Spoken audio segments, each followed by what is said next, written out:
नमस्कार दोस्तों, CTET paper 2 SST pedagogy की एक कंप्लीट वीडियो लेकर आ चुका हूं, जिसमें वर्ष 2018 से लेकर 2024 तक जितने भी सीटेट की परीक्षा में एसएसटी पेडागोजी के क्वेश्चन पूछे गए हैं, उन सभी क्वेश्चन को मात्र एक वीडियो में करवाने वाला हूं। यह वीडियो आपके एग्जाम के लिए मोस्ट इम्पोर्टेंट रहेगी। जैसा कि आप सभी लोग जानते हो, सीटेट के एग्जाम में ज्यादा वक्त आपके पास नहीं है। 25 क्वेश्चन आपके पेडागोजी से पूछे जाएंगे। अगर आपने इस वीडियो को पूरी ईमानदारी के साथ देख लिया, आपके एग्जाम में कैसा भी क्वेश्चन एसएसटी पेडागोजी से पूछा जाएगा, आप उस क्वेश्चन को कर लोगे, क्योंकि यहाँ पर मैं आपको सभी प्रकार के क्वेश्चन कराने वाला हूँ। चलिए दोस्तों, इस वीडियो को यहाँ पर शुरू करते हैं। पहला क्वेश्चन यहाँ पर आ चुका है। कहता है कि प्राकृतिक वनस्पति और वन्य जीवन विषय वस्तु से छात्रों को परिचित कराने के लिए सर्वोत्तम शैक्षणिक विधि क्या होगी। यहाँ पर इसका राइट आंसर होगा विकल्प नंबर दूसरा, वन्य जीवन अभयारण्य का भ्रमण। वन्य जीवन अभयारण्य का भ्रमण जो होता है, ये प्रत्यक्ष रूप से क्या करता है, प्राकृतिक वनस्पति के बारे में, उसी के साथ वन में पाए जाने वाले जीव जंतुओं के बारे में बच्चों को जानकारी प्रदान होती है प्रत्यक्ष रूप से। इसलिए यहाँ पर सेकंड विकल्प करेक्ट आंसर होगा, वन्य जीवन अभयारण्य का भ्रमण, जो कि प्राकृतिक वनस्पति और वन्य जीवन विषय वस्तु को जानने के लिए अथवा परिचित कराने के लिए सर्वोत्तम शैक्षणिक विधि होती है। यहाँ पर बात करेंगे अगले प्रश्न की। सामाजिक विज्ञान की पद्धति के रूप में क्षेत्रकार यानी कि फील्ड वर्क के क्या लाभ हैं। फील्ड वर्क के लाभ क्या हैं सोशल साइंस में। विद्यार्थियों के ज्ञान परीक्षण में मदद करता है, छात्रों को प्रत्यक्ष ज्ञान प्रदान करता है, प्रस्तुत करना, प्रस्ताव करना, तर्क करने के लिए कौशल विकसित करता है, तथ्यों को याद रखने में मदद करता है। तथ्यों को याद रखना, ये तो हमेशा ही दोस्तों गलत होते हैं। याद रखना, रटाना, व्याख्या देना, ठीक है, ये हमेशा दोस्तों आपके गलत होते हैं। आपसे यहाँ पर पूछा है क्षेत्रकार यानी कि जो फील्ड वर्क होता है, उसके लाभ क्या होते हैं।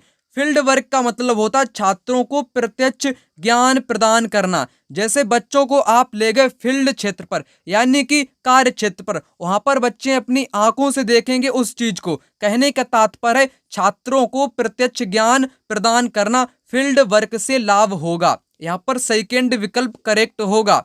यहाँ पर आ चुका है अगला प्रश्न। खुली किताब मूल्यांकन का मुख्य उद्देश्य क्या है। खुली किताब का मुख्य उद्देश्य क्या होता है। विद्यार्थियों पर सभी तथ्यों और विवरणों को कंठस्थ करने का भार अनुभव नहीं होगा। अध्यापकों को नए प्रश्न बनाने का दबाव नहीं रहेगा। विद्यार्थियों को अतिरिक्त पुस्तकों को पढ़ने की आवश्यकता नहीं होगी। विद्यार्थी उत्तर ठीक पाठ्य पुस्तकों के अनुसार कर सकते हैं। यहाँ पर मैं आपको इसका आंसर बताऊं तो यहाँ पर पहला विकल्प करेक्ट आंसर होगा। ओपन बुक का जो मूल्यांकन का जो मुख्य उद्देश्य होता है, वो होता है दोस्तों कंठस्थ करने के भार को मतलब कि कम करना। विद्यार्थी पर सभी तथ्यों और विवरणों को कंठस्थ करने का भार अनुभव नहीं होगा। ये होता है खुली किताब के मूल्यांकन का उद्देश्य। पहला यहाँ पर दोस्तों करेक्ट आंसर होगा। यहाँ पर बात करेंगे अगले प्रश्न की। वन्य जीवन संरक्षण के लिए विद्यार्थियों को संवेदनशील बनाने के लिए सर्वोत्तम अभ्यास कौन सा है। संवेदनशील बनाना है बच्चों को किसके प्रति, वन्य जीवन संरक्षण के प्रति, ठीक है ना। संदर्भित नीतियों और कानूनों के बारे में पठन करना यानी कि उनको पढ़ना। वन्य जीवन संरक्षण पर नाटक तैयार करना। विद्यालय में वन्य जीवन सप्ताह को मनाना। पशु आधारित उत्पादों को ना खरीदने की प्रतिज्ञा लेना। यहाँ पर करेक्ट आंसर दोस्तों आपका होगा यहाँ पर 4 विकल्प, जो कि दोस्तों वन्य जीवन संरक्षण के लिए क्या है दोस्तों, एकदम संवेदनशील तरीका है। पशु आधारित उत्पाद जो होते हैं उनको ना खरीदने की प्रतिज्ञा लेना, यहीं पर आपका बिल्कुल राइट आंसर होगा। यहाँ पर आ चुका है अगला प्रश्न। कहता है कि आदिवासी विषयक परिचय कराने के लिए सर्वोत्तम सम्मानजनक नीति क्या होगी। आपको पता होगा कि आदिवासी जो आपका एक टॉपिक है पेडागोजी में, उस टॉपिक से भी बहुत सारे क्वेश्चन हर बार सीटेट की परीक्षा में सोशल साइंस पेडागोजी में पूछे जाते हैं। इसलिए मैं आपको यहाँ पर हर एक चीजें बताने वाला हूँ, प्रत्येक चीजें अगर आपने इन सभी क्वेश्चन को यहाँ पर बिल्कुल बेहतरीन ढंग से तैयार कर लिया, एग्जामिनर जो होता है क्वेश्चन तो सेम रखेगा, थोड़ा बहुत इसके ऑप्शन में चेंज करेगा अथवा इसके क्वेश्चन में चेंज करेगा, कंटेंट आपका वही रहने वाला है। आपका कंसेप्ट यहाँ पर क्लियर होना चाहिए, वो कंसेप्ट मैं आपको यहाँ पर क्लियर करवा दूंगा, टेंशन आपको नहीं लेनी है। यहाँ पर आपसे पूछा है आदिवासी विषयक परिचय कराने के लिए सर्वोत्तम सम्मानजनक नीति, यानी कि आदिवासी से परिचय कराना है, उसके लिए सम्मानजनक नीति कौन सी होगी? उन्हें संपन्न और शक्तिशाली वनवासी के रूप में चित्रित करना। उनकी रंगीन वेशभूषा को प्रदर्शित करने से क्या होगा? भेदभाव उत्पन्न होगा, ये आपका हो नहीं सकता। जनजातीय गानों और नृत्यों को पर्दों पर दिखाना। अगर दोस्तों आप आदिवासी लोगों के जो नृत्य हैं अथवा गाने हैं उनको अगर पर्दों पर दिखाओगे तो ये भी दोस्तों उनके प्रति भेदभाव को उजागर करेगा, ये भी गलत होगा। परंतु सम्मानजनक आपको बतानी है, जो उनका सम्मान करता हो। उनके आदिम देहाती भूतकाल पर चर्चा करना, यानी प्राचीन काल में वे कैसे थे, क्या करते हैं, इसमें भी दोस्तों भेदभाव उत्पन्न होगा। इसलिए पहला वाला यहाँ पर सबसे उपयुक्त कथन होगा जो कि सम्मानजनक होगा। उन्हें क्या करना है? उन्हें संपन्न और शक्तिशाली वनवासी के रूप में चित्रित करना है। यही यहाँ पर दोस्तों करेक्ट आंसर होगा। अगला प्रश्न यहाँ पर कहता है कि भूकंप पर, यहाँ पर कहता है भूकंप पर चर्चा के दौरान व्यावहारिक कौशल अधिगमकर्ताओं में विकसित करने हेतु शिक्षक को बल देना चाहिए। भूकंप के प्रकार, भूकंप के दौरान बरती जाने वाली सावधानियां, हालिया भूकंपीय घटना पर चर्चा, भूकंप से जुड़ी गतिविधियों का प्रदर्शन करना। यहाँ पर सेकेंड विकल्प इस क्वेश्चन का राइट आंसर होगा, क्योंकि यहाँ पर शिक्षक को क्या करना है? बच्चों के अंदर व्यवहारिक कौशल को यहाँ पर विकसित करना है। उसके लिए भूकंप के दौरान बरती जाने वाली सावधानियों पर बल देना चाहिए। क्या पता कहाँ पर भूकंप आ जाए और बच्चे कैसे भूकंप से सावधान रहेंगे, उसके बारे में यहाँ पर शिक्षक को बताना चाहिए, याद रखना। चलिए यहाँ पर बात करेंगे अगले प्रश्न की। एक सक्रिय सामाजिक विज्ञान की कक्षा अधिगमकर्ताओं को प्रेरित करती है। किसके लिए प्रेरित करती है? चर्चाओं को न्यूनतम रखना। चर्चाओं को न्यूनतम यानी कि कम रखना। ये न्यूनतम शब्द ही आपका नेगेटिव होता है, ये हमेशा गलत होता है, इसलिए पहला गलत होगा। पाठ्य पुस्तक के पठन पर केंद्रित, पाठ्य पुस्तक पर आधारित, ये भी गलत होता है। उसके पठन पर केंद्रित गलत होता है। व्याख्यान को सुनना, साझा किए गए पर निर्भर मतलब कि रहना, ये भी गलत होगा। क्यों गलत होगा? व्याख्या देना, रटाना, व्याख्यान सुनना, ये दोस्तों निगेटिव टैग वर्ड के अंतर्गत आते हैं, इसलिए गलत है। चुनौतीपूर्ण प्रोजेक्ट में भागीदार बनना, यहाँ पर 4 विकल्प इस क्वेश्चन का राइट आंसर होगा, जो कि सक्रिय सामाजिक विज्ञान की कक्षा में अधिगमकर्ताओं को प्रेरित करेगी। क्या करेगी? चुनौतीपूर्ण प्रोजेक्ट में भागीदार बनना। यहाँ पर 4 विकल्प इस क्वेश्चन का राइट जवाब होगा। यहाँ पर आ चुका है अगला प्रश्न। निम्नलिखित कार्यों में से पटवारी अथवा लेखपाल का उत्तरदायित्व कौन सा होता है? सामूहिक संपत्ति का निर्माण और रखरखाव, भूमि विकास के लिए रोजगार योजनाओं को लागू करना, शिकायतों की जांच पड़ताल के द्वारा भूमि संबंधित विवादों को रोकना, भूमि मापन और आलेखों को सुरक्षित रखना। यहाँ पर दोस्तों इस क्वेश्चन का राइट आंसर 4 विकल्प होगा। लेखपाल अथवा जो आपका कौन होता है? पटवारी, दोनों एक ही होते हैं परंतु अलग अलग नाम से जाने जाते हैं। इनका काम होता है ग्रामीण क्षेत्र की जो भूमियां होती हैं उनको मापने का काम होता है, और जो उनके कागजात होते हैं यानी कि आलेख होते हैं खेत से संबंधित, उनको सुरक्षित रखना किसका दायित्व होता है? ये दोस्तों लेखपाल का होता है। और जो आपकी फसलें होती हैं ग्रामीण क्षेत्र की, फसल की जानकारी सरकार तक पहुंचाना भी किसका जिम्मा होता है? ये भी लेखपाल का ही जिम्मा होता है, याद रखना। यहाँ पर 4 विकल्प इस क्वेश्चन का राइट आंसर होगा। लेखपाल की नियुक्ति कैसे की जाती है? सरकार के द्वारा की जाती है। एक क्वेश्चन आपकी परीक्षा में पूछा जाता है, सचिव जो होता है ग्राम पंचायत में बोल लो या ग्रामीण क्षेत्र में, उसकी नियुक्ति कैसे होती है? उसकी नियुक्ति दोस्तों सरकार के द्वारा होती है, ठीक है, याद रखना। यहां पर बात करेंगे अगले प्रश्न की। इतिहास शिक्षण का उद्देश्य केंद्रित होना चाहिए। किस पर केंद्रित होना चाहिए? इतिहास पेडागोजी यानी कि हिस्ट्री पेडागोजी का जो उद्देश्य होता है वो किस पर होना चाहिए? भूतकाल में क्या घटित हुआ है यह बताना, भूतकाल में कैसे घटित हुआ है यह याद रखना, उन मुद्दों की पहचान करना जो वर्तमान में भी प्रासंगिक हैं। अधिगमकर्ताओं में क्रियात्मक क्षमता विकसित करना। यहाँ पर आपका करेक्ट आंसर होगा थर्ड विकल्प, उन मुद्दों की पहचान करना जो कि वर्तमान में भी आपके मतलब कि प्रसिद्ध हो अथवा उनकी चर्चा हो रही हो, ऐसे मुद्दों को बताना चाहिए जो कि इतिहास शिक्षण का एक मुख्य आपका क्या होता है, उद्देश्य होता है। याद रखना ये गलत है, ना कि आपको भूतकाल की घटनाएं कैसे घटी तो ये बताना। सर्वाधिक जो केंद्रित होगा वो होगा उन मुद्दों की पहचान करो जो वर्तमान में भी उनकी जरूरत पड़ती हो अथवा जो आपके प्रासंगिक हो, इसलिए यहाँ पर थर्ड वाला आपका राइट उत्तर होगा। यहाँ पर बात करेंगे अगले प्रश्न की। उच्च प्राथमिक स्तर पर सामाजिक विज्ञान में शामिल है। ये क्वेश्चन आपकी परीक्षा में 2 से 3 बार पूछा गया है, इसलिए महत्वपूर्ण है। यानी कि उच्च प्राथमिक कक्षा 6 से लेकर 8 तक में जो आपकी सोशल साइंस है उसमें क्या क्या आपकी सम्मिलित है। इतिहास भी है, भूगोल भी है, राजनीतिक विज्ञान भी है, परंतु मनोविज्ञान नहीं है, ना ही दोस्तों समाज शास्त्र है, ना ही आपका इसमें समाज शास्त्र है। राइट आंसर आपका यहाँ पर थर्ड विकल्प होगा, इतिहास, भूगोल, राजनीति विज्ञान और यहाँ पर अर्थशास्त्र, history, geography, polity and economic, ये आपके यहाँ पर सम्मिलित हैं, याद रखना। यहाँ पर बात कर लेते हैं अगले प्रश्न की। निम्नलिखित में से कौन सा संसाधन रणनीति एक सामाजिक विज्ञान की कक्षा को समावेशी बनाती है? कौन सी यहाँ पर दोस्तों सामाजिक विज्ञान की रणनीति समावेशी बनाती है कक्षा को? केवल पाठ, यहाँ पर शब्द आ चुका है केवल। अगर केवल आपको दिखे तो आप आंख मूंदकर उसको गलत मार सकते हो। क्यों मारोगे? उसको थोड़ा पढ़ लेना भी आपको। पाठ पुस्तक से उत्तर देने के लिए प्रोत्साहन कभी नहीं करोगे, बुक मतलब कि बुक से आप नहीं करोगे, गलत होगा। विभिन्न समुदाय और क्षेत्रों के लोगों की कहानियां और तस्वीर प्रदर्शन करना, ये तो यहाँ पर सही लग रहा है। केवल समाज की बात कही गई है, उनके प्रभुत्व विचारों को सीखना, गलत होगा। आसपास के उदाहरणों से बचना या स्थगित करना, ठीक है, ये भी आपके गलत होते हैं। किसी भी चीज से आपको बचना नहीं है बल्कि उनका सामना करना है।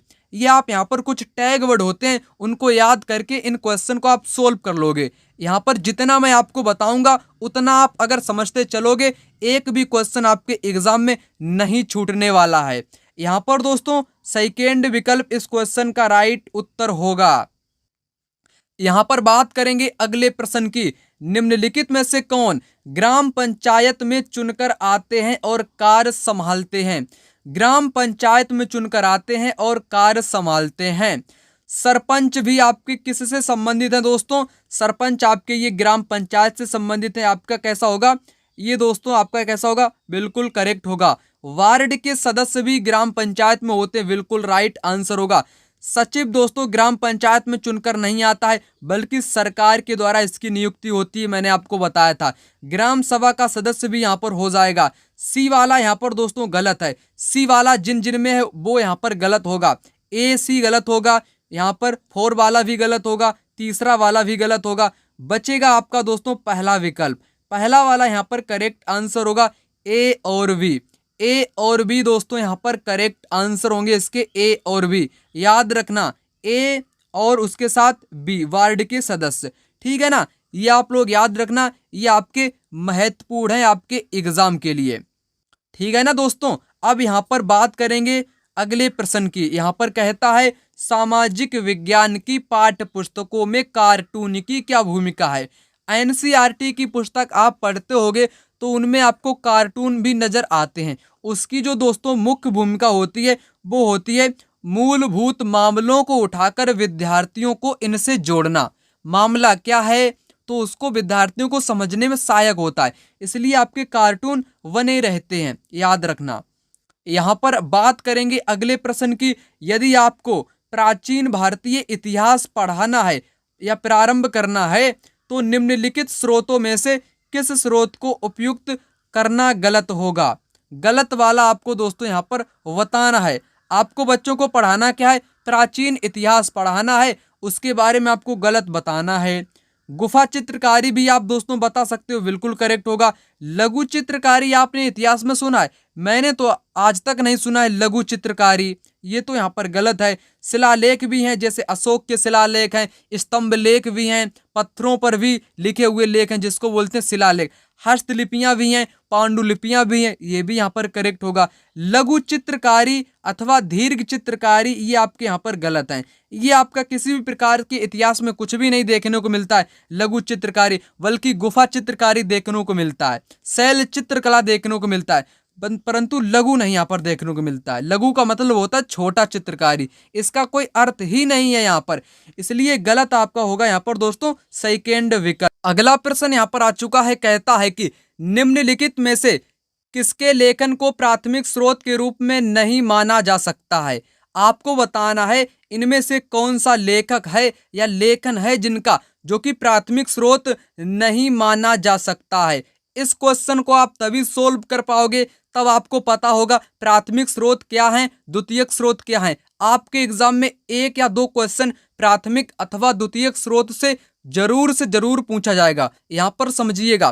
प्राथमिक स्रोत की बात करूं, ये आपके प्रत्यक्ष होते हैं, यानी कि आंखों देखा लिखा गया, आपके सामने घटना घटित हो रही है, आप उसको आंख से देखकर अपनी पुस्तक में लिख रहे हो, वही क्या है दोस्तों, वही आपकी है प्राथमिक स्रोत। द्वितीयक क्या है, जो पहले घटना घटित हो चुकी हो और वर्तमान में आप उसको लिख रहे हो, वही आपकी द्वितीयक स्रोत होती है।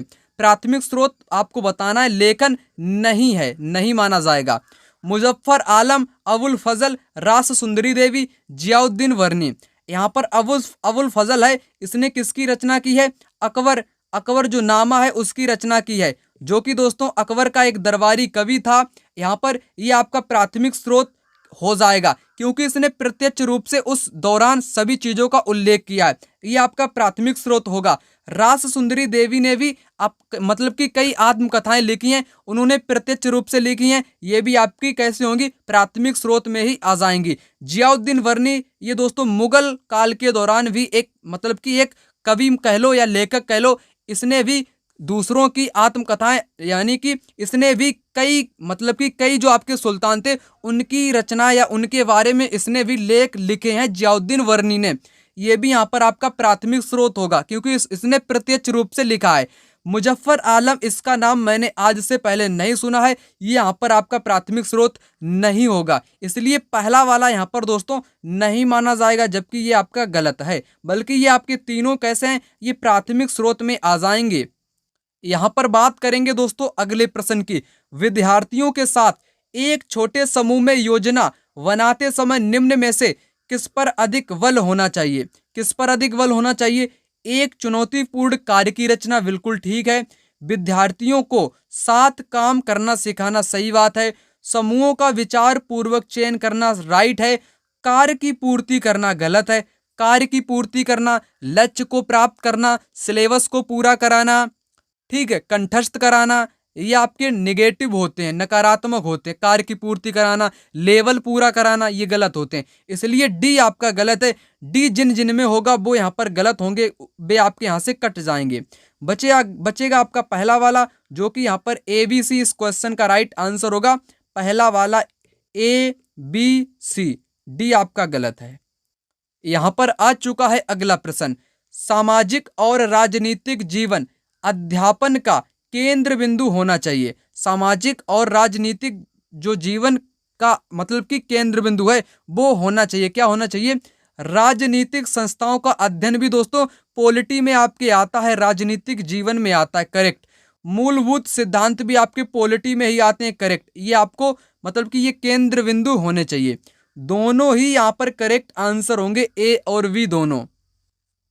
यहाँ पर बात करेंगे अगले प्रश्न की, बाजार विषय का परिचय देने के लिए कौन सी शिक्षण शास्त्रीय विधि सर्वोत्तम हो सकती है। बच्चों को बताना क्या है, मार्केट के बारे में बताना है, बाजार टॉपिक पर आपको बताना है, उसके लिए सबसे बढ़िया विधि कौन सी होगी।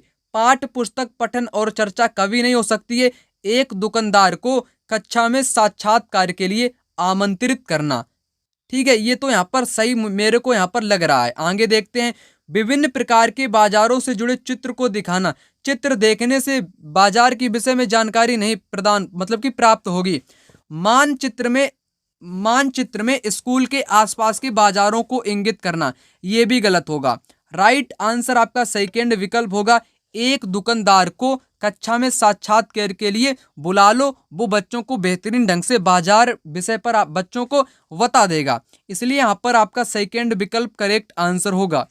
यहाँ पर बात करेंगे अगले प्रश्न की। जब विवादास्पद मामलों को सामाजिक विज्ञान कक्षा में पढ़ा रहे हो, आपको करना चाहिए, यानी आप शिक्षक हो या शिक्षिका हो, आपको पढ़ाना क्या है, विवाद वाले मामले पढ़ाने हैं। तब आपको क्या करना चाहिए, मुकाबला करने से पूरी तरह बचना चाहिए। बचना नहीं चाहिए, ना ही स्थगित करना चाहिए, ना ही छोड़ना चाहिए, ये गलत होता है।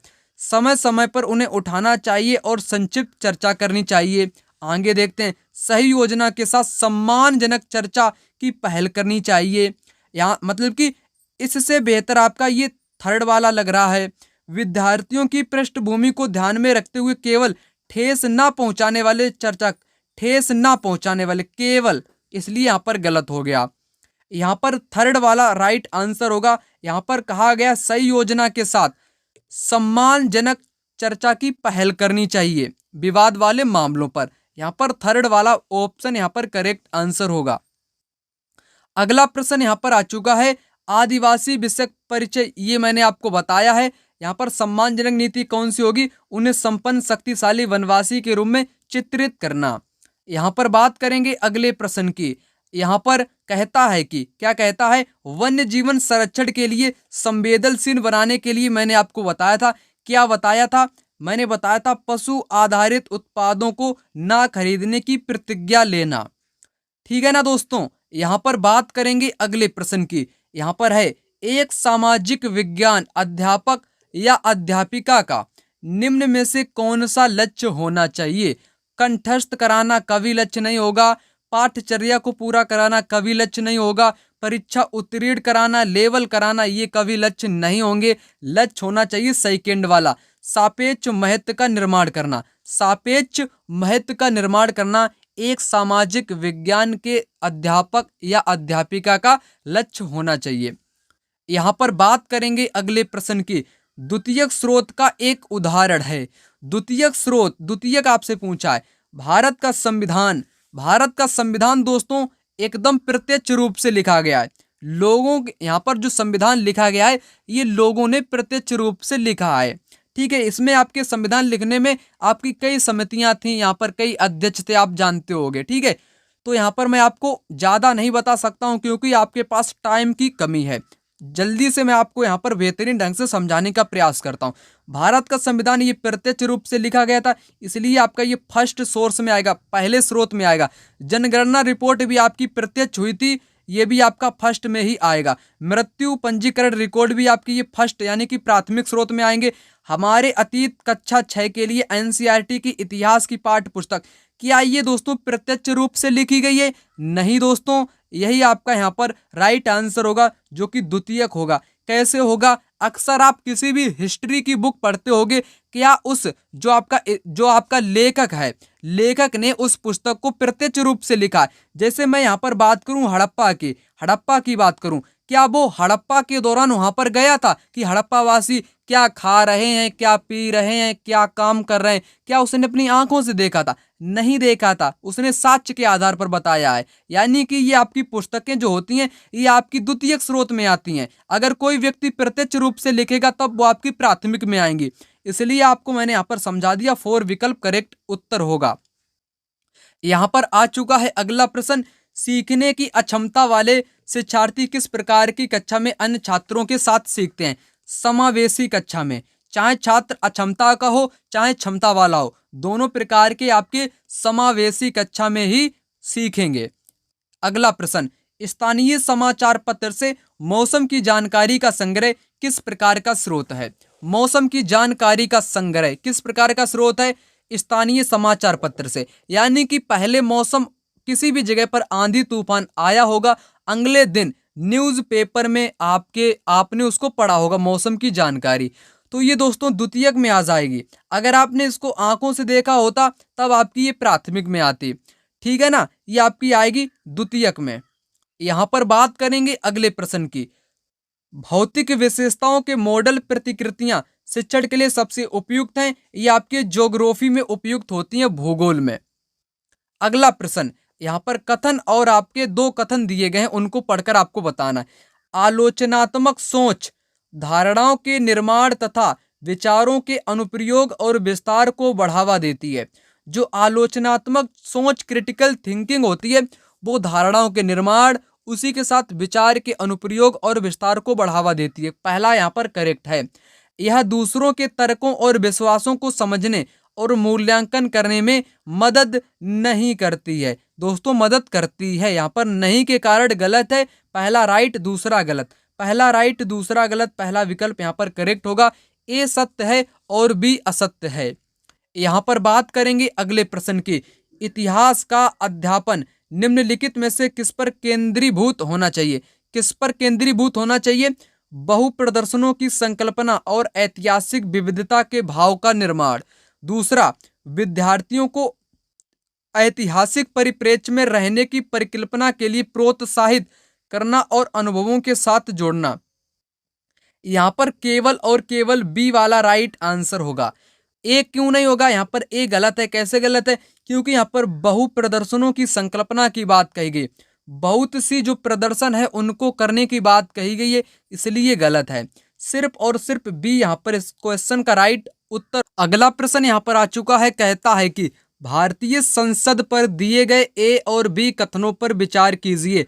कोई भी राजनीतिक दल जिसके पास लोकसभा में कितने भी संसदीय सदस्य हों, वह सरकार बना सकती है। बिल्कुल गलत यहाँ पर होगा। कैसे गलत होगा? यानी कि यहाँ पर कहा गया है लोकसभा में कितने भी संसदीय सदस्य हों तो वह सरकार बना सकती है। बिल्कुल नहीं बना सकती है। जिसके पास बहुमत ज्यादा होगा वही सरकार बना सकती है। इसलिए पहला यहाँ पर गलत। लोकसभा, राज्यसभा और राष्ट्रपति संसद के अंग हैं। बिल्कुल राइट। संसद का जो निर्माण होता है लोकसभा, राज्यसभा, राष्ट्रपति तीनों के मिलकर के होता है। यहाँ पर बी वाला आपका राइट आंसर होगा, केवल बी। चलिए यहाँ पर बात करेंगे अगले प्रश्न की। भारतीय धर्मनिरपेक्षता में राज्य धर्म के संदर्भ में एक सैद्धांतिक दूरी बनाए रखता है। इसका अर्थ है संविधान में दिए गए आदर्शों के आधार पर राज्य धार्मिक मामलों में हस्तक्षेप कर सकता है। बिल्कुल कर सकता है। पहला यहाँ पर करेक्ट है। राज्य और धर्म एक दूसरे के मामलों में हस्तक्षेप कर सकते हैं, एक दूसरे के मामलों में हस्तक्षेप नहीं कर सकते हैं, बल्कि जो राज्य होता है वो कर सकता है। राज्य और धर्म एक दूसरे की सीमाओं का उल्लंघन नहीं कर सकते हैं। कर सकते हैं दोस्तों, नहीं यहाँ पर कहा गया है, इसलिए यहाँ पर आपका ये गलत होगा। आवश्यकता पड़ने पर राज्य धार्मिक मामलों को नियंत्रित कर सकता है। बिल्कुल करेक्ट होगा। यहाँ पर ए और डी, ए डी आपके राइट उत्तर हो जाएंगे। 4 वाला विकल्प यहाँ पर इस क्वेश्चन का राइट जवाब होगा। यहाँ पर बात करेंगे अगले प्रश्न की। निम्नलिखित में से कौन सी व्याख्या विविधता का उचित प्रतीक है? यानी कि कौन सी व्याख्या आपको बतानी है विविधता का उचित प्रतीक है। विविधता के बारे में, यह लोगों के बीच भेदभाव को बढ़ाता है। विविधता कभी भी भेदभाव को नहीं बढ़ाता है। यह लोगों के बीच एक रूपता बढ़ाता है, एक रूपता नहीं बढ़ाता है। यहाँ पर करेक्ट आंसर होगा 3rd विकल्प। यह लोगों के विशिष्टता को स्वीकारता है। क्या? विशिष्टता को स्वीकारता है, क्योंकि विविधता में सभी लोग एक दूसरे से भिन्न होते हैं, अलग अलग होते हैं, जो कि इन्हें विशिष्ट मतलब कि विशिष्ट बनाते हैं। लोगों के धर्म, पहनावे, रहन सहन, खाना मतलब कि खान पान, ये सब कुछ अलग अलग होता है। जैसे दक्षिण भारत में जाकर देखो, उत्तर भारत में, पश्चिम में, पूर्व में, सभी की वहाँ पर रीति रिवाज, त्योहार सब कुछ अलग अलग आपको देखने को मिलेगा, जो कि क्या कहलाता है? विविधता कहलाती है। यानी कि विशिष्टता को स्वीकारता है विविधता, ना कि भेदभाव को बढ़ाता है। यहाँ पर 3rd वाला करेक्ट उत्तर होगा। यहाँ पर अगला प्रश्न, सामाजिक विज्ञान पाठ्यक्रम के भार को कम करने के लिए निम्नलिखित में से सबसे उपयुक्त है। तथ्यों के स्मरण पर न्यूनतम बल देना और समझने पर केंद्रित। बिल्कुल करेक्ट। यानी कि जो याद करने वाली चीज कही गई है उस पर न्यूनतम बल देना चाहिए और समझने पर अधिक बल देना चाहिए। पहला करेक्ट। संकल्पनों के स्पष्टीकरण को केंद्रित करना। करेक्ट। परीक्षा निर्देशों के आधार पर शिक्षक के विषय वस्तु से अनभिज्ञता के कारण पाठ्य पुस्तकों के कुछ विषयों को छोड़ देना चाहिए। क्या विषयों को छोड़ देना चाहिए? नहीं दोस्तों, ऐसा नहीं करना चाहिए। यहाँ पर आपका सी गलत है। सी जिन जिन में होगा वो यहाँ पर आपके गलत हो जाएंगे। बचेगा आपका थर्ड विकल्प, जो कि यहाँ पर राइट आंसर हो जाएगा। यहाँ पर आ चुका है अगला प्रश्न, निम्न में से सामाजिक विज्ञान पढ़ाने के कौशल आधारित उद्देश्य की पहचान करें। कौशल आधारित, यहाँ पर करेक्ट आंसर होगा नक्शा बनाने की क्षमता विकसित करना, जो कि कौशल उद्देश्य की यहाँ पर बात कही गई है, कौशल उद्देश्य की। यहाँ पर बात करेंगे अगले प्रश्न की, सामाजिक विज्ञान के मूल्यांकन के दौरान निम्नलिखित में से उद्देश्य समझने में मदद करेंगे। पाठ्यक्रम में किन कौशलों पर बल दिया गया है? यहाँ पर ये दोस्तों बिल्कुल करेक्ट होगा। क्या वह किसी एक मानक पाठ पुस्तक से लिया गया है या कई पुस्तकों से? ये आपका उद्देश्य मूल्यांकन का दोस्तों नहीं होगा, गलत है। पाठ्यक्रम की रूपरेखा कितनी विस्तृत है? ये भी मूल्यांकन के बारे में गलत है। अधिगमकर्ता से सामाजिक विज्ञान के विषय मतलब कि प्रत्येक कौशल में किस स्तर की सक्षमता है? ये यहाँ पर आपका करेक्ट होगा। ए और डी, ए डी यहाँ पर आपके करेक्ट उत्तर हो जाएंगे। थर्ड विकल्प करेक्ट आंसर होगा। यहाँ पर आ चुका है अगला प्रश्न, तवा बांध क्षेत्र स्थानीय लोग 1990 के दशक में अपने जीवन यापन से जुड़े कौन से अधिकार के लिए संगठित हुए थे? मछली पकड़ने के अधिकार के लिए मतलब कि एकत्रित हुए थे। यहाँ पर बात की जा रही है मध्य प्रदेश की, जहाँ पर आपका तवा बांध क्षेत्र पड़ता है। वहाँ पर 90 के दशक में जीवन यापन के लिए अधिकार के लिए लोग इकट्ठे हुए थे, मछली पकड़ने के अधिकार के लिए।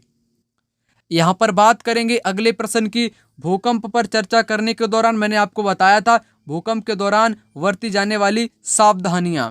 यहाँ पर अगला प्रश्न, निम्न अभिकथन और कारण पर विचार कीजिए और सही विकल्प का चयन कीजिए। अभिकथन यहाँ पर कहता है, यहाँ पर दोस्तों जो अभिकथन है वो यहाँ पर क्या कहता है, विद्या विशेष जो सामाजिक विज्ञान को बनाती है वे हैं इतिहास, भूगोल, राजनीतिक विज्ञान और अर्थशास्त्र। बिल्कुल करेक्ट है। इन्हीं पर आपकी सामाजिक विज्ञान टिकी हुई है, history, geography, polity and economic पर। कारण है कि इन विद्या विशेषों में अंतः संबंध है, सभी में अंतः संबंध है, इतिहास का, भूगोल में, यानी कि एक दूसरे से ये सभी लोग मतलब कि सभी सब्जेक्ट जुड़े हुए हैं। यहाँ पर दोनों ही करेक्ट आंसर होंगे। दोनों यहाँ पर सही व्याख्या भी करते हैं और नहीं भी व्याख्या यहाँ पर करते हैं। इस क्वेश्चन के दो आंसर होंगे, यहाँ पर व्याख्या सही भी करता है और व्याख्या सही नहीं करता है। ठीक है, इस क्वेश्चन का जो आंसर आयोग ने माना है वो यहाँ पर दोनों ही माने हैं। मेरे हिसाब से यहाँ पर दोनों ही आपके होने चाहिए, ठीक है, क्योंकि अंतः संबंध होता है। यहाँ पर आ चुका है अगला प्रश्न, एक शहर के स्कूल में भूगोल की कक्षा में वनों के प्रकार विषय का परिचय कराने के लिए सर्वोत्तम विधि कौन सी होगी? यानी कि बच्चों को आप दोस्तों क्या पढ़ा रहे हो, वन वाला चैप्टर पढ़ा रहे हो, वनों के प्रकार को बता रहे हो, उसको समझाने के लिए आप क्या करोगे, विद्यालय के समीप वन क्षेत्र का भ्रमण आयोजन करोगे। ये यहाँ पर बिल्कुल नहीं होगा, क्योंकि आप बच्चों को पढ़ा रहे हो वन के प्रकार। क्या जिस स्कूल में आप पढ़ा रहे होगे उसके चारों तरफ क्या सभी प्रकार के वन पाए जाएंगे? क्या शंकुधारी वन होंगे, भूमध्य सागरीय वन होंगे, उपोष्ण या अथवा उष्ण कटिबंधीय वाले वहां पर वन होंगे? नहीं होंगे, आपके गिने चुने इक्का दुक्का होंगे। नीम होगा, पीपल होंगे, मतलब कि ऐसे तरीके के होंगे, यानी कि वहां सभी नहीं पाए जाएंगे। इसलिए आपका पहला गलत, क्षेत्र में आपके नहीं होंगे। क्षेत्र में पाए जाने वाले वनों के ये नहीं, गलत है। विभिन्न प्रकार के वनों पर आधारित डॉक्यूमेंट्री दिखाना ये करेक्ट होगा। यानी कि दोस्तों यहाँ पर आपका थर्ड विकल्प ही मात्र करेक्ट है। यहाँ पर बात करेंगे अगले प्रश्न की, एक सामाजिक विज्ञान के अधिगमकर्ताओं को क्या प्रेरित करती है? चुनौतीपूर्ण प्रोजेक्ट में भागीदार बनना। यहाँ पर अगला प्रश्न यहाँ पर देखते हैं दोस्तों, ये आ चुका है यहाँ पर, औपनिवेशिक भारत में स्त्री शिक्षा पर चर्चा करने के लिए विद्यार्थी निम्न आत्मकथाओं में से किसको संदर्भित कर सकते हैं? किसको करेंगे दोस्तों? ताराबाई शिंदे कृत स्त्री पुरुष तुलना, जिसमें महिला और पुरुषों की आलोचना की गई है, जो कि ताराबाई शिंदे के द्वारा लिखी गई है। इसमें आपसे पूछा औपनिवेशिक भारत में स्त्री शिक्षा पर जिसने बात कही हो उसके बारे में आपको बताना है। इन्होंने स्त्री शिक्षा पर बात नहीं की है, बल्कि स्त्रियों और पुरुषों की आलोचना की है। रास सुंदरी देवी कृत आमार जीवान, इसमें इन्होंने स्त्री शिक्षा पर चर्चा की है। रुकैया सखावत हुसैन सुल्ताना का स्वप्न कहानी इनकी एक कृति है, ये याद रखो। परंतु ये आपकी बंगाली लेखिका थी। ठीक है, ये आपकी कैसी थी? बंगाली लेखिका थी। इन्होंने दोस्तों कलकत्ता और पटना में स्थापित किए थे, मतलब कि महिलाओं के लिए कुछ विद्यालय तरीके के कुछ। ठीक है, तो इतना याद रखो। सतनार कृत ये भी गलत है। यहाँ पर राइट आंसर होगा रास सुंदरी कृत आमार जीवन। यहाँ पर बात करेंगे अगले प्रश्न की। द्वितीयक स्रोत का उदाहरण है, द्वितीयक स्रोत का सीए बेली द्वारा लिखित एन, यहाँ पर है illustrated history of modern India.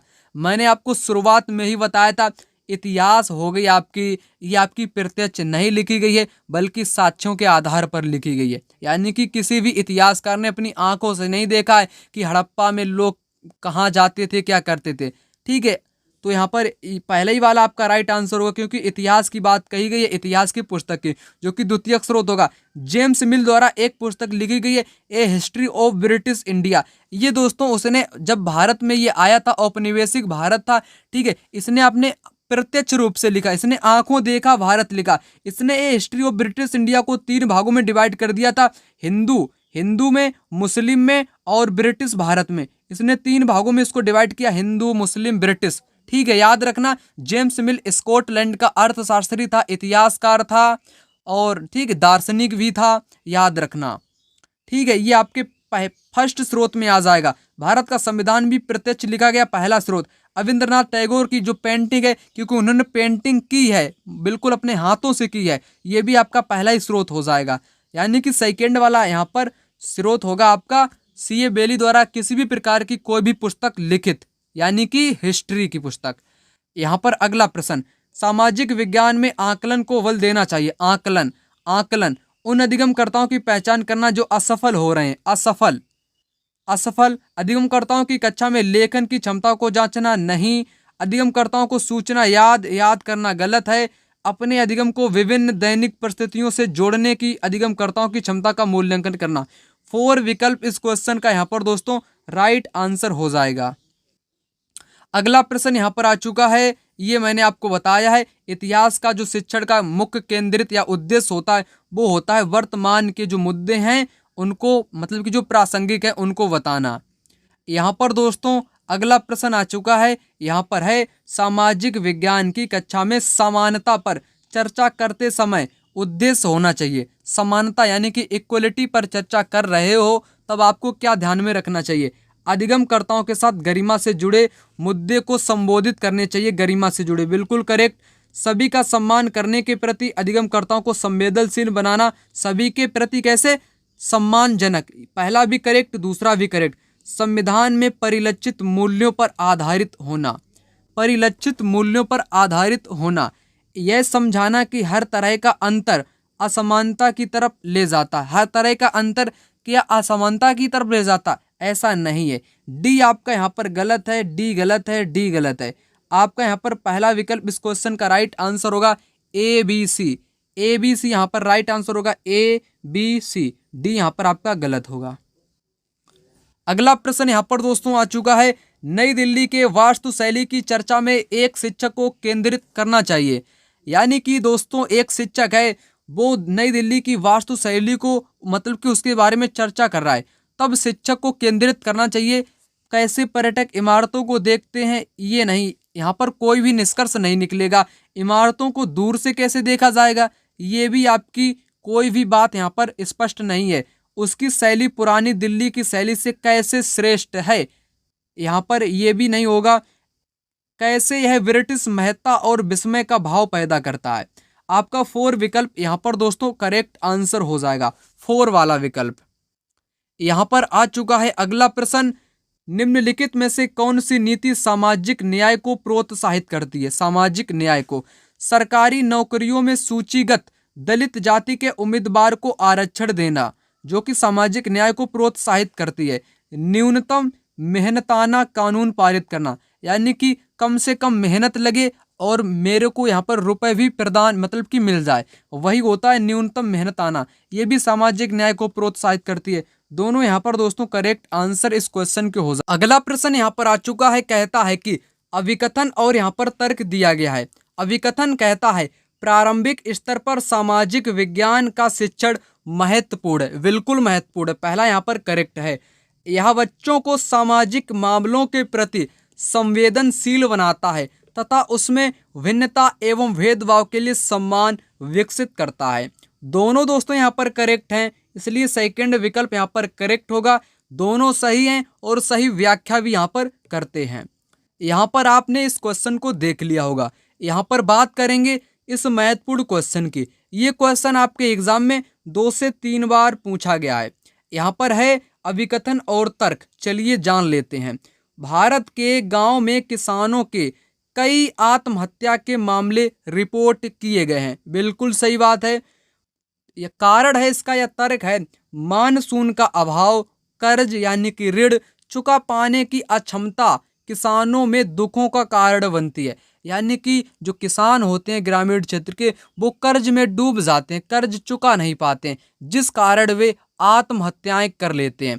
दोनों यहाँ पर दोस्तों करेक्ट हैं। सेकंड विकल्प यहाँ पर राइट आंसर होगा, दोनों सही हैं। आर ए की सही व्याख्या यहाँ पर है। अगला प्रश्न यहाँ पर आ चुका है, कहता है कि उन तात्कालिक उपायों की पहचान कीजिए जो महिलाओं की सुरक्षा तथा उन्हें नौकरी करने, पारिवारिक आय में योगदान करने एवं आत्मनिर्भर बनाने में सुनिश्चित करता है। महिला के बारे में आपका विकल्प है, उन उपायों को बताना है जिससे महिला की सुरक्षा भी हो जाए और उसको नौकरी भी मिल जाए, जिससे उसके आय में यानी कि बढ़ोतरी भी हो जाए। बालवाड़ियों का प्रावधान बिल्कुल करेक्ट होगा। संसद में महिलाओं के लिए सीटों का आरक्षण, क्या उससे उसकी आय बढ़ेगी? बिल्कुल गलत, यहाँ पर ये गलत है। व्यावसायिक सुरक्षा प्रावधान होने चाहिए। रात की पाली शिफ्ट के लिए लाने ले जाने की सुविधा भी होनी चाहिए। यहाँ पर ये संसद में आरक्षण इस क्वेश्चन से संबंधित नहीं है यहाँ पर, ठीक है। तो यहाँ पर दोस्तों आपका बी गलत है, बी गलत है, बी आपका यहाँ पर गलत है। बी वाला यहाँ पर काटो, उसको यहाँ से हटाना है आपको। बचेगा आपका थर्ड वाला। थर्ड विकल्प इस क्वेश्चन का दोस्तों यहाँ पर राइट आंसर आपका हो जाएगा थर्ड विकल्प, ए सी डी। ए सी और डी इस क्वेश्चन का राइट उत्तर होगा। यहाँ पर दोस्तों बात करेंगे अगले प्रश्न की। यहाँ पर कहता है कि कथन भारतीय संविधान धार्मिक भाषाई अल्पसंख्यकों की सुरक्षा का प्रावधान मौलिक अधिकारों से करता है। यह अनुमान लगाता है कि यह बहुसंख्यकों द्वारा संभाव्य सांस्कृतिक प्रभुत्व के समक्ष अल्पसंख्यकों की सुरक्षा करता है। बिल्कुल, यह बहुसंख्यकों द्वारा किसी तरह के भेदभाव से अल्पसंख्यकों की सुरक्षा करता है, करेक्ट। यह अल्पसंख्यकों के हितों की सुरक्षा करता है, करेक्ट। यह अल्पसंख्यकों को आर्थिक अवसरों की गारंटी प्रदान नहीं करता, ये गलत है। आपका डी गलत है। जिन ऑप्शन में डी है वो यहाँ से आप उसको हटा दो। इसमें भी है, पहले में भी है। यहाँ पर सेकंड वाला इस क्वेश्चन का राइट उत्तर हो जाएगा दोस्तों। कौन सा? ए बी सी। ए बी सी यहाँ पर आपके राइट आंसर हो जाएंगे। चलिए बात करेंगे यहाँ पर अगले प्रश्न की। निम्नलिखित में से कौन सा सतत और व्यापक मूल्यांकन की विशेषता नहीं है? नहीं वाला आपको बताना है। यह विद्यार्थी के अंक आधारित हमेशा ही दोस्तों गलत होते हैं, तो पहला गलत हो गया, ठीक है। तो गलत वाला आपको बताना था, इसलिए आप यहाँ पर देख पा रहे होगे, तो पहले ही वाला आपका यहाँ पर राइट उत्तर होगा क्योंकि गलत आपसे पूछा है। बाकी सभी यहाँ पर आपके राइट विकल्प दिए गए हैं। यहाँ पर बात करेंगे अगले प्रश्न की। निम्नलिखित में से किस विषय के शिक्षण के लिए ट्री चार्ट का मतलब होता है एक विशेष काल में ऐतिहासिक घटनाओं जैसे युद्ध, क्रांतियां अथवा सामाजिक आंदोलनों के पदानुक्रम को दिखाने के लिए ट्री चार्ट का उपयोग किया जाता है। यहाँ पर आ चुका है अगला प्रश्न। खुली पुस्तक रटकर सीखने से हटकर किताबों के साथ संबंध स्थापित करने पर केंद्रित होती है। पहला विकल्प यहाँ पर करेक्ट होगा। खुली पुस्तक परीक्षा विद्यार्थियों का भार कम करती है क्योंकि इससे उन्हें परीक्षा की तैयारी पहले से नहीं करनी पड़ती है। भार तो दोस्तों कम करने मतलब कि कम तो करती है, लेकिन इसका ये मतलब नहीं है कि तैयारी पहले से नहीं करनी पड़ती है। यहाँ पर ये तो गलत कह दिया गया है। यहाँ पर इसका कारण क्योंकि के बाद यहाँ पर गलत है कथन। भार कम करती है, ये तो बात सही है, यानी कि पहला सही है दूसरा गलत है। पहले ही केवल यहाँ पर केवल ए इसका राइट आंसर होगा, केवल ए। अगला प्रश्न यहाँ पर आ चुका है, कहता है कि निम्न में से कौन सा स्रोतों के बारे में सही है? स्रोत के बारे में वे अधिक ठोस प्रकृति के होते हैं। जो स्रोत होते हैं वे आपके ठोस प्रकृति के होते हैं। पहला यहाँ पर राइट कहा गया है। वे सभी ऐतिहासिक प्रकृति के होते हैं। दोस्तों सभी जो स्रोत होते हैं वो सभी आपके ऐतिहासिक प्रकृति के नहीं होते हैं, क्योंकि यहाँ पर एक शब्द आया है सभी। सभी ऐतिहासिक प्रकृति के नहीं होते हैं। वे वस्तुनिष्ठ होते हैं, आपके वस्तुनिष्ठ भी नहीं होते हैं, ये भी गलत होगा। इसमें प्रत्यक्षदर्शियों के ब्यौरे और व्यक्तिगत पत्र भी शामिल होते हैं स्रोत में, ये आपका करेक्ट है। यहाँ पर ए और डी इस क्वेश्चन का राइट आंसर होगा, सेकेंड विकल्प ए और डी। यहाँ पर बात करेंगे अगले प्रश्न की। लोकतंत्र में एक निश्चित समय अंतराल के पश्चात ही चुनाव क्यों होते हैं? सरकार का उत्तरदायित्व सुनिश्चित करने के लिए करेक्ट, दलों की समान राजनीतिक भागीदारी सुनिश्चित करने के लिए करेक्ट, राजनीतिक वाद विवाद तथा जन संवाद को प्रोत्साहित करने के लिए करेक्ट। यह एक प्रथागत प्रक्रिया है। क्या जो चुनाव कराए जाते हैं लोकतंत्र में वो क्या एक प्रथागत प्रक्रिया है? नहीं, ये लोकतांत्रिक प्रक्रिया है। ठीक है, ये वोटिंग के द्वारा यहाँ पर सरकार चुनी जाती है, ना कि प्रथागत प्रक्रिया है।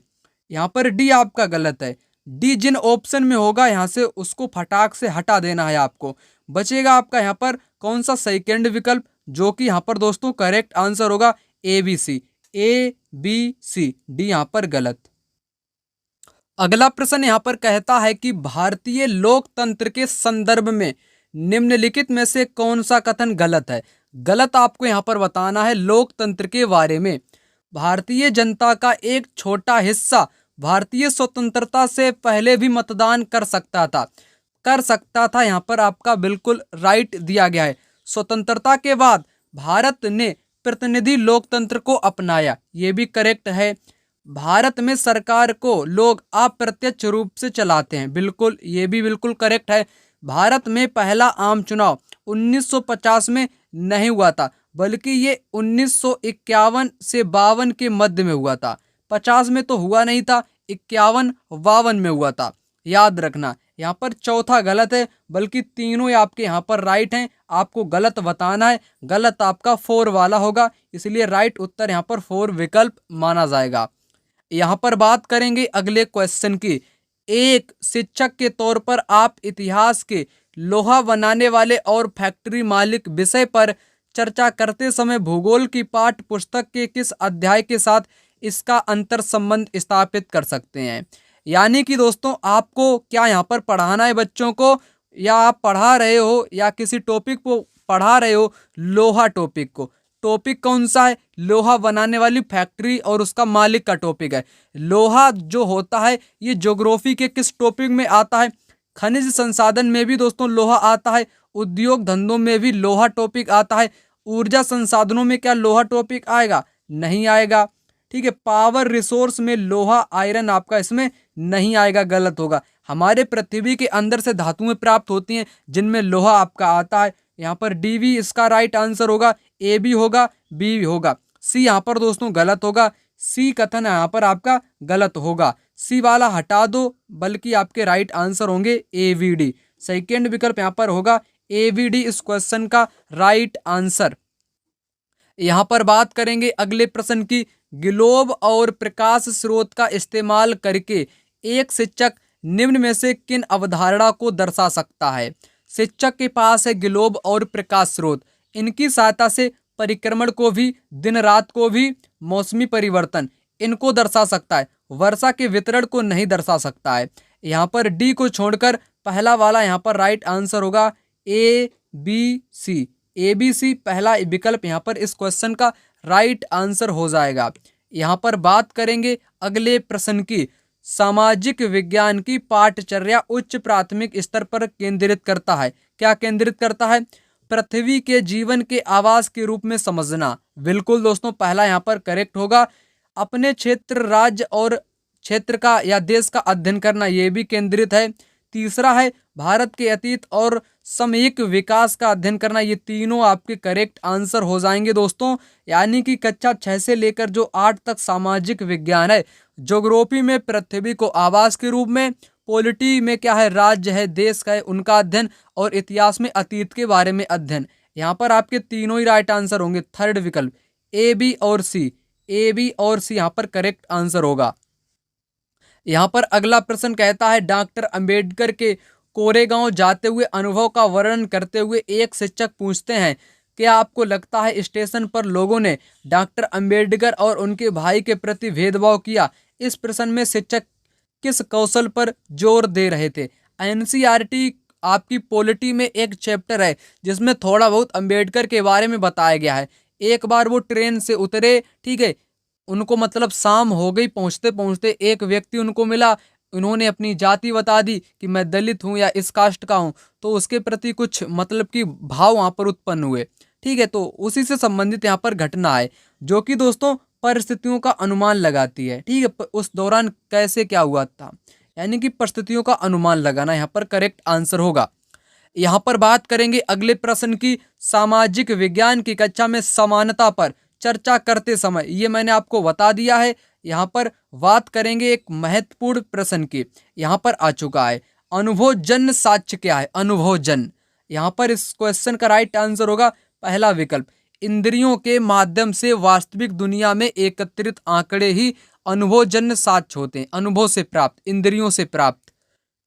यहाँ पर बात करें अगले प्रश्न की, आगमनात्मक अधिगम निम्नलिखित में से किस विधा का विरोधाभासी है?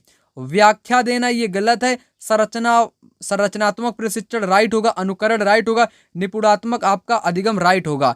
यहाँ से पूछा क्या है आपसे? विरोधाभासी, यानी कि जो गलत है वही आपको बताना है। व्याख्यात्मक शिक्षण, व्याख्या देना गलत होता है।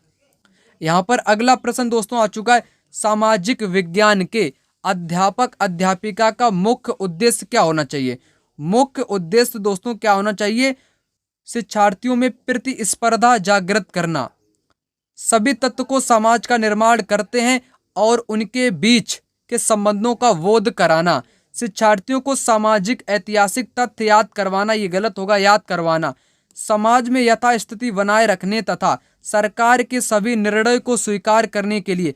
क्या सरकार के सभी निर्णय विद्यार्थी स्वीकार करने के लिए आप तैयार करोगे? नहीं दोस्तों, यहाँ पर आपका करेक्ट आंसर होगा सेकेंड विकल्प, सभी तत्व जो समाज का निर्माण करते हैं उनके बीच संबंधों का बोध कराना। अगला प्रश्न, सामाजिक विज्ञान में आकलन का मुख्य उद्देश्य, मुख्य उद्देश्य क्या होता है आकलन का? यहाँ पर करेक्ट आंसर क्या होगा? पाठ्य पुस्तकीय ज्ञान को याद करने की क्षमताओं का परीक्षण तथा सभी शिक्षार्थियों के लिए परीक्षा के तनाव को कम करना। क्या दोस्तों यहाँ पर पाठ्य पुस्तकीय ज्ञान को याद करोगे तो गलत होगा, शिक्षार्थियों को वर्गीकृत करने चिन्हित करोगे तो भेदभाव उत्पन्न होगा, शिक्षार्थियों के बीच सामाजिक विभेद गलत होगा, शिक्षार्थियों को प्रतिपुष्टि देना तथा मानक स्थापित करना जिनको पाने के लिए वे प्रयासरत रहें। यहाँ पर 4 विकल्प इस क्वेश्चन का राइट उत्तर होगा। यहाँ पर दोस्तों बात करेंगे, इतिहास पढ़ाते वक्त वंशावली चार्ट का प्रयोग होता है किसी साम्राज्य या वंश के वर्धन या विकास को चित्रित करने के लिए, पहला करेक्ट, अनुक्रम एवं प्रक्रियात्मक संबंधों को दर्शाने के लिए करेक्ट, एक कालक्रमिक रूप रेखा देने के लिए करेक्ट, शिक्षार्थियों में स्थान की अवधारणा, ये गलत है। यहाँ पर स्थान की अवधारणा आपकी ज्योग्राफी से संबंधित होती है। यहाँ पर डी गलत है, डी जिन ऑप्शन में होगा वो यहाँ से आपके कट जाएंगे, बचेगा पहला विकल्प, पहला यहाँ पर दोस्तों करेक्ट आंसर होगा ए, बी तथा सी। यहाँ पर आ चुका है अगला क्वेश्चन, कहता है, इसको थोड़ा जूम करके यहाँ पर आपको समझाने का प्रयास करता हूँ। ठीक है, तो यहाँ पर शिक्षार्थियों के जीवन से अधिगम को जोड़ने के प्रयास में सामाजिक विज्ञान के शिक्षक को चाहिए, क्या चाहिए सामाजिक विज्ञान के शिक्षक को? कुछ अधिगम को जोड़ने के लिए विषय वस्तु में विविध सांस्कृतिक दृष्टिकोण को जानबूझकर सुस्पष्ट शामिल करें, जानबूझकर ऐसे मुद्दों को शामिल करना चाहिए जो महत्वपूर्ण है, पहला यहाँ पर करेक्ट। कक्षा में शिक्षार्थियों को उनके निजी पारिवारिक नहीं, यहाँ पर गलत होगा, शिक्षार्थियों को अपने उदाहरणों एवं अनुभवों को कक्षा में साझा करने के लिए मौका दें, ये यहाँ पर सी और ए राइट होगा, ए सी, यहाँ पर ए और सी इस क्वेश्चन का राइट उत्तर हो जाएगा।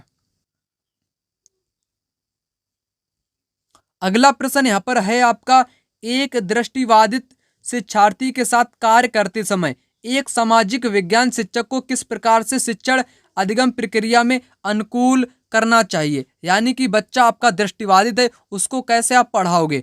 यथोचित विराम तथा पुनरावृत्ति के साथ, स्पष्ट एवं उच्च आवाज में, करेक्ट होगा उच्च आवाज बोलोगे तो बच्चा स्पष्ट रूप से सुन पाएगा। करेक्ट होगा विविध प्रकार के आकर्षक दृश्य। आकर्षक दृश्य, बच्चा जब अंधा है यानी कि दृष्टिबाधित है, उसको कुछ दिखेगा ही नहीं, तब आपके आकर्षक दृश्य वहां पर काम ही नहीं आएंगे। यानी कि पहला करेक्ट, बी यहाँ पर गलत है। बी जिन ऑप्शन में है वो यहाँ पर काट दीजिएगा, बचेगा आपका सेकेंड वाला ए सी डी। ए सी डी इस यहाँ पर आपके राइट आंसर होंगे। छू मतलब कि स्पर्श करने वाली वस्तुएं सामग्री इस्तेमाल करनी चाहिए। अगला प्रश्न, सामाजिक विज्ञान शिक्षण में प्रोजेक्ट विधि के कथनों पर विचार करें। प्रोजेक्ट विधि यह उपयोगितावादी दृष्टिकोण से प्रेरित है। करेक्ट। यह विद्यार्थियों को खोजी बनाती है। करेक्ट। यह पूर्ण रूपेण एक शिक्षक केंद्रित विधि है। शिक्षक केंद्रित नहीं है। यह स्वनिर्देशित क्रियाकलापों द्वारा अधिगम को मानती है। करेक्ट। सी गलत होगा। सी जिनमें है वो यहाँ से आप उसको हटा दो। ठीक है, हटा दो आप, बचेगा आपका यहाँ पर एबीडी। एबीडी इस क्वेश्चन का दोस्तों राइट आंसर होगा। ठीक है, राइट आंसर। यहाँ पर दोस्तों अगला प्रश्न आ चुका है। यहाँ पर कहता है कि निम्नलिखित उदाहरणों में से विविधता को दर्शाने वाले उदाहरण आपको बताने जो विविधता को दर्शाते हों। यहाँ पर है, सरोज को स्कूल जाने का मौका मिला जबकि निर्मला को स्कूल जाने का मौका नहीं मिला। ये आपकी रूढ़िबद्ध धारणा को दर्शाता है। किसको? ये तो दोस्तों रूढ़िबद्ध धारणा को दर्शाता है, ना कि विविधता को दर्शाती। विविधता आपसे पूछा है तो पहला यहाँ पर गलत है। एलेन एक गरीब परिवार से वास्ता रखता है जबकि साइमन एक अमीर से। यहाँ पर कुछ निष्कर्ष नहीं निकला है। ये भी एक विविध मतलब कि ये भेदभाव यहाँ पर है। यहाँ पर भेदभाव आप कह सकते हो क्योंकि अमीरी गरीबी यहाँ पर दिखाई गई है। ना ही पहला ना ही दूसरा। रघु फुटबॉल की टीम में शामिल नहीं करना चाहता क्योंकि वह समाज में एक खास समुदाय से आता है। यहाँ पर दोस्तों ये उसकी जातीय पूर्वाग्रह की बात कही गई है, यानी कि जाति कोस्ट सिस्टम से। यहाँ पर राइट आंसर होगा आपका परितोष नाउन। यहाँ पर क्या लिखा हुआ है? गुड बांग्ला वियर्स सुचिता स्पीक्स हिंदी। परितोष बांग्ला अच्छी आती है बल्कि सुचिता को हिंदी आती है क्योंकि ये बंगाल से संबंधित है। सुचिता आपकी हिंदी वाले क्षेत्र से संबंधित है क्योंकि ये विविधता को दर्शाती है। विभिन्न प्रकार की बोलियां, रहन सहन, खाने पीने के तौर तरीके, ये सभी आपके त्योहार ये आपके विविधता के प्रतीक होते हैं। ओके, यहाँ पर बात करें अगले प्रश्न की। प्रदूषण रहित हवा का अधिकार भारत के किस मौलिक अधिकार के भाग के रूप में स्वीकारा गया? ये जीवन के अधिकार में स्वीकारा गया। अगला प्रश्न यहाँ पर देखिएगा दोस्तों ध्यानपूर्वक। निम्नलिखित में से जेंडर रूढ़िवादिता का उदाहरण नहीं है। नहीं वाला आपको बताना है। यहाँ पर सिर्फ लड़कों को फुटबॉल टूर्नामेंट में भाग लेने के लिए प्रोत्साहित किया जाता है। सिर्फ लड़कियों को कक्षा का बोर्ड सजाने के लिए कहा जाता है, ये भी रूढ़िवादिता है। हालांकि लड़के कक्षागत चर्चा में दबदबा बनाने का प्रयास करते हैं, लेकिन लड़कियां एवं लड़कों दोनों की सहभागिता को प्रोत्साहित किया जाता है। ये यहाँ पर आपके रूढ़िवादिता का उदाहरण नहीं है। यहाँ पर थर्ड विकल्प करेक्ट आंसर होगा, थर्ड वाला। ठीक है ना। यहाँ पर बात करेंगे दोस्तों अगले प्रश्न की। दो मौलिक अधिकार जिनकी मांग पर हाशियाकृत समूह बल दे सकते हैं ताकि उनके साथ भी गरिमामय और समानता का व्यवहार किया जाए, वे होंगे समानता का अधिकार, सांस्कृतिक और शैक्षणिक अधिकार। ए और बी। ए बी आपके यहाँ पर होंगे। ठीक है, ए और बी यहाँ पर इस क्वेश्चन के दोस्तों राइट आंसर हो जाएंगे, याद रखना। दोस्तों वीडियो आप लोगों के लिए यहीं तक थी। इस वीडियो को ज़्यादा से ज़्यादा अपने दोस्तों के साथ शेयर करिएगा।